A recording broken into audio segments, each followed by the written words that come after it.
The $5 million inheritance left by my father-in-law will be managed entirely by us, the couple. Also, I've decided to cut ties with my mother-in-law. Well, if that's how it is.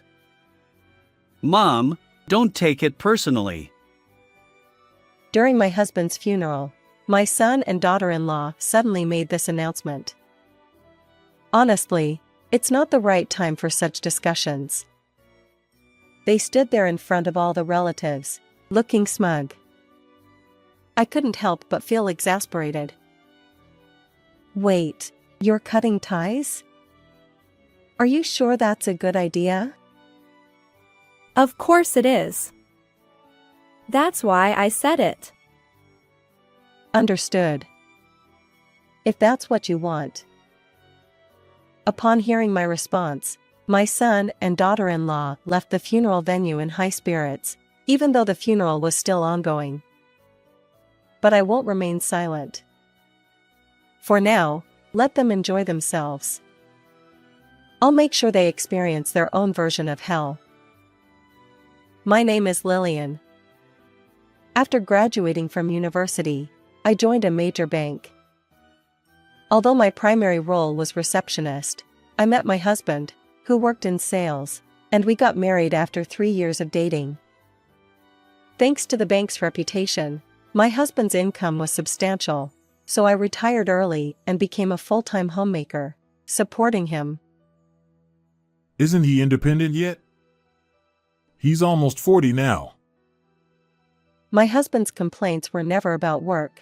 He always centered around our only son, Justin. I know, right? Considering the good job he landed, he shouldn't be struggling financially if he puts in the effort. Justin spent his middle and high school years getting into trouble, often requiring police intervention. I wondered if my parenting had gone wrong. Despite managing to secure a job through our acquaintance, it seems his performance isn't great. My husband had pulled strings to get Justin employed at a major securities firm, but lately, his bad attitude had relegated him to menial tasks. The company could easily offer a 6-figure salary for regular work, yet Justin was earning only around $30,000. As a result, he frequently came to our house, borrowing money from my husband. Hey, sorry, but I'm in a tight spot again this month. Can you lend me $1,000? Enough already. Isn't it because you don't work properly? Despite saying that, my husband always ended up lending money to our son. Fortunately, due to my husband's earnings during his banking days and our multiple real estate properties, we've never faced financial difficulties. However, I couldn't help but worry about Justin's nonchalant attitude. How does he plan to survive after we're gone? One day, after living like this for a while, I've met someone I want to marry. Out of the blue, Justin revealed this news. Finally, maybe now he'll start living responsibly. My husband and I were genuinely thrilled about Justin's marriage. We expected to meet his partner during the introduction, but when we finally did, she had a flashy appearance and lacked manners. Nice to meet you. I'm Abby. Nice to meet you too. Please take care of Justin. No need to say that. Leave it to me. Can this person be trusted after marrying into our family? Isn't she great? We met at a bar. Can you believe she's even 30? Enough, Justin. Let's not talk about age. The two of them were completely absorbed in each other, disregarding us. Although I worried about the future, if they got along well, perhaps that would be enough. Eventually, that's what I decided. They promptly registered their marriage. However, they couldn't afford a wedding ceremony, so they planned to save up before having one. At least now, Justin wouldn't keep asking for money. Or so I thought. Until We're expecting a child. a month later, Justin and Abby came to our house and dropped that bombshell. Having a grandchild is a joyous occasion, but I couldn't shake my anxiety about more financial requests. Unfortunately, my fears were soon confirmed. Lately, he's been asking for money again, saying it's for the child. What? He claims the child will need money, and I can't refuse when he brings up the baby. Oh, no. It seems Justin's behavior won't change even after marriage. But perhaps becoming a parent will transform him. My husband and I continued to endure, hoping for the best. As time passed, Abby gave birth to a baby boy. I wanted to show him to Mom and Dad. Here he is, your first grandchild. Isn't he adorable? Let's make sure your parents dote on him too. Certainly, a grandchild is adorable, but Justin and Abby seemed to view us as their personal ATM. Every time they opened their mouths, it was about expensive diapers or high milk costs, always revolving around money. If you tell Mom and Dad, they'll buy whatever you want. When you grow up, you'll get all sorts of things. Justin was saying this to the child. While we wanted to provide assistance when possible, we couldn't keep giving money every time. Besides, my husband retired last month, and we need to save for our own retirement. I understand your feelings.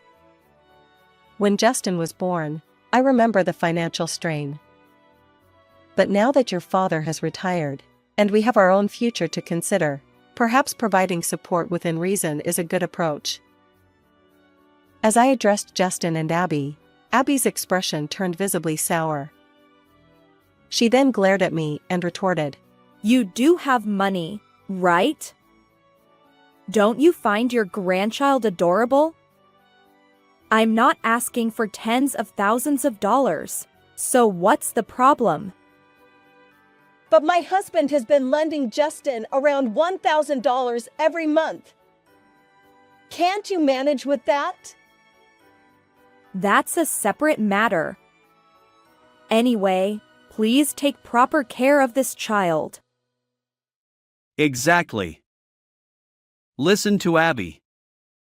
Oh, by the way, make sure you write in your will that you'll leave the entire inheritance to us. Mom and Dad aren't getting any younger. What are you talking about? Haven't you received enough money from us? It's never enough. Well, that's how it is. Take care. Although my husband retired, he still owns assets, around $50,000 from real estate and savings. But if we let those two run rampant, who knows how much they'll take? We need to address this soon. After Justin and Abby left, I pondered how to handle the situation. Perhaps sensing my anxiety, Don't worry. We won't let them inherit the estate. his words brought some relief. The next morning, I woke up early. My husband usually enjoyed coffee and read the newspaper in the living room, but he wasn't there. Was he tired? Well, I'd better wake him up. I headed upstairs to our bedroom and entered, calling out, Hey, it's unusual for you to still be asleep today. Huh? In the bedroom, my husband lay there, his face pale and unmoving. What's wrong? Wake up! As I touched my husband's body, it felt cold. At that moment, I knew he had passed away, but I didn't want to believe it. I hurriedly called an ambulance and had him taken to the hospital. Please, let this be a joke. In the ambulance, I kept praying, but upon arriving at the hospital, the doctor pronounced him dead. The cause was acute cerebral infarction, stroke. I don't remember much about how I got back home afterward. There was no time to grieve. I had to coordinate with the funeral company and set the date for the service. And then came the day of the funeral. My husband, who had been well liked during his banking days, had many attendees. As the funeral progressed, when it was time for me, as the chief mourner, to give my closing remarks, Justin and Abby suddenly stood up, took the microphone from me, and began speaking. Well, can you all hear me? Since there are many relatives here, we have an announcement to make. What? An announcement? This isn't the right time for that. Wait a minute. What are you saying without permission? Shut up. We'll be done soon. Justin handed the microphone to Abby. She took out a piece of paper from her bag. Can everyone see this paper? It's the will his father left behind. Let me read it. All my assets are to be inherited by my son, Justin, and his wife, Abby. So, we'll be inheriting the entire $5 million estate. Neither I nor the other relatives fully comprehended what was happening. My husband writing such a thing on his own was unimaginable. The funeral hall buzzed with confusion. Now, everyone, calm down. Also, we've decided to cut ties with my mother-in-law, Lillian. Cut ties? Between the inheritance talk and this, what is she getting so excited about? Cut ties? Are you serious? Is that really okay? I'm dead serious. Besides, I heard from my father-in-law himself that you'd been freely spending the money he worked hard to earn. I don't want any further relationship with someone like that, and I certainly won't let you inherit anything. I've never done anything like this before. To lie and try to take away our money. Fine then. If that's what you want, I'll grant your wish and cut ties. Very well then. I understand. I'll cut ties with you. Additionally, I renounce my inheritance entirely. You can have the house too. Is that acceptable? My declaration caused further commotion among the relatives. However, my anger had reached its peak, and I hardly noticed their reactions. Hey! Did you hear that, Abby? Now we can live freely without any constraints. Maybe we'll start with a trip abroad. Justin and Abby left the funeral hall, celebrating and reveling. But their joy would be short-lived. I'll make sure to show them hell.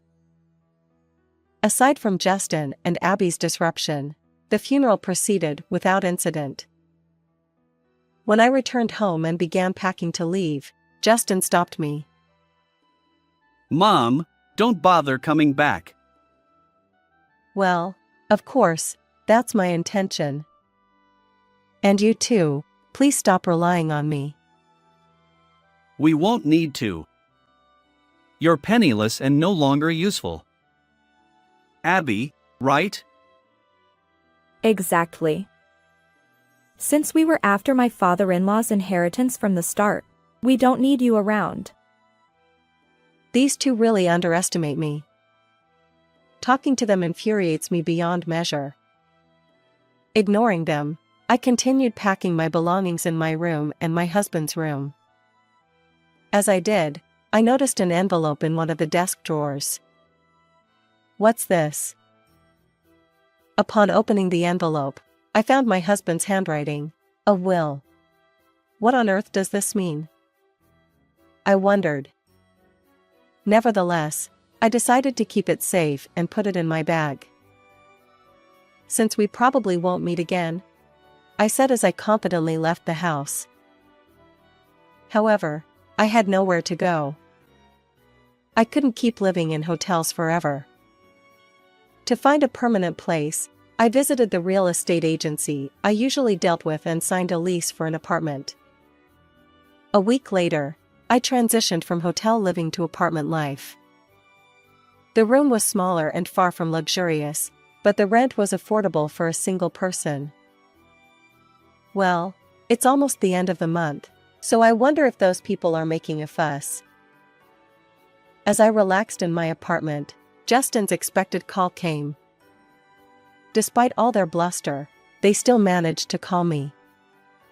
Reluctantly, I answered the phone. Hello? Even though we've cut ties, you're still calling. So, what do you want? Why is my money suddenly disappearing like this? You did something, didn't you? What are you talking about? I haven't done anything. Don't play dumb. Thousands of dollars were suddenly withdrawn, and my account is empty. Where are you now? Come explain. Justin yelled at me and abruptly hung up. How clueless can he be? Sure, my husband owned a lot of real estate, but did he think it was all cash? Well, I might as well tell those two the truth. I left the apartment and headed back to our original home. Hey, come on up. When I arrived at the house and rang the intercom, Justin, with an unfriendly expression, answered. Before entering the house, I noticed a luxury car parked in the garage. Are they really wasting money like this? I was thoroughly exasperated. So? Why did you bother calling me out? What explanation do you want? Look at this. He showed me his bank account. Several withdrawals, each in increments of $10,000, were listed. You tampered with the bank, didn't you? Exactly. Even though we have the will. They were convinced I was the villain. How foolish. You know, do you really think your father, who was just a bank employee, bought all that real estate with cash? Yes, when you add it all up, it's a $5 million estate, but that's only if we sell the properties. Even after saying this, they still looked bewildered. Still don't get it? All this money is being deducted from the bank. It's all debt. Understand? Finally, Justin seemed to grasp it. What the? You should have told us beforehand. There was no reason to.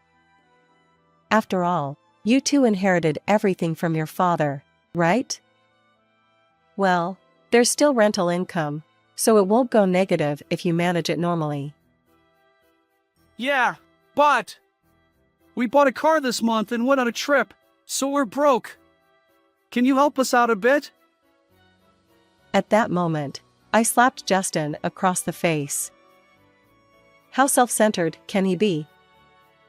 He never even considered my feelings. Enough is enough. You said it yourselves, didn't you? According to the will, I've transferred the inheritance rights to you. So, isn't it normal for you to inherit all the debts too? You're not kids anymore, so don't rely on your parents forever. Justin, who had just received a slap and was yelled at by me, covered his face in shock. Until now, I had never used violence against Justin, and he probably never expected to be physically confronted. Watching our exchange, Abby, Justin's wife, started making a fuss. What are you doing? Justin, are you okay? This is violence. I'll report it to the police for assault. Thank you for mentioning the police. As if I had been waiting for this moment, I pulled out the genuine will. The police? I don't mind at all. But first, take a look at this. Do you recognize it? What's that envelope? This is the authentic will left by my husband. Justin and Abby both turned pale and froze on the spot. They must have thought it was impossible for the real will to surface. After all, they had forged a fake one. Their expressions said it all.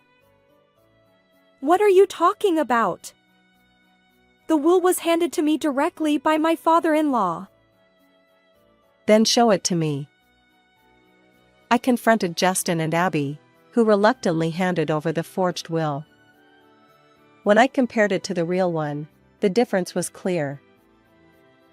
As I suspected, this is a fake. Abby, this is a serious crime. Are you ready to go to the police for document forgery? No, well, that's... Despite just having a baby, what are you planning to do now? I'm not asking you to return the inheritance rights, but it's only fair that you inherit all the debts. You're not going to keep relying on your parents forever, are you? I spat out these words and left their house. This time, I was sure I wouldn't return. In the end, I didn't report the fake will to the police. The debts were already overwhelming, and I didn't want them to increase further. Justin called me later, revealing that he had sold the real estate in a panic to keep up with the loan repayments. Unfortunately, its value had dropped significantly, and he was still struggling with debt. Abby divorced Justin, and although she tried to claim alimony, her reckless spending during their marriage worked against her. The custody of their child went to Abby, but the real victim was the child. Growing up without knowing their biological father's face, it's truly heartbreaking. As for Justin and Abby, I no longer cared. But I sincerely hope that their child will find happiness. With that wish in my heart, I plan to spend my remaining years in peace. How did you like this story? If you enjoyed it, consider subscribing to my channel. Until next time.